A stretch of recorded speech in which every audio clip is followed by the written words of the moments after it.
नमस्कार मंडळी, पुन्हा एकदा स्वागत आहे नेहावीस ट्रॅव्हल टेल्समध्ये. ऐहोळ्याचा अद्भुत वारसा अनुभवून आम्ही परतलो बदामीकडे. इतिहास, निसर्ग आणि शांतता यांचा संगम.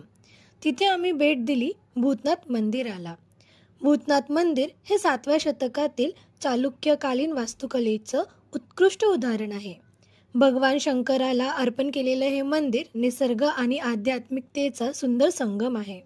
संध्याकाळी सूर्यास्ताच्या वेळी पाण्यात उमटणारं मंदिराचं प्रतिबिंब डोळ्यामध्ये साठवावंसं असं वाटतं. यानंतर आम्ही भेट दिली पुरातत्व संग्रहालयाला.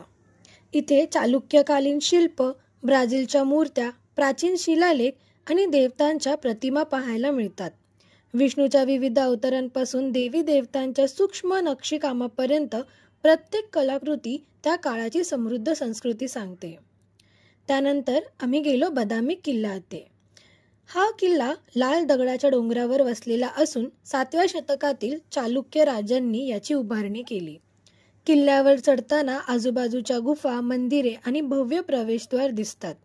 वरून दिसणारा संपूर्ण बदामी परिसर अप्रतिम भासतो. हा किल्ला त्या काळाच्या सामरिक सामर्थ्याची आणि वास्तुकलेची प्रावीण्याची साक्ष देतो. संध्याकाळ होताच आम्ही निघालो आणि रात्रीपर्यंत पोहोचलो हम्पी येथे.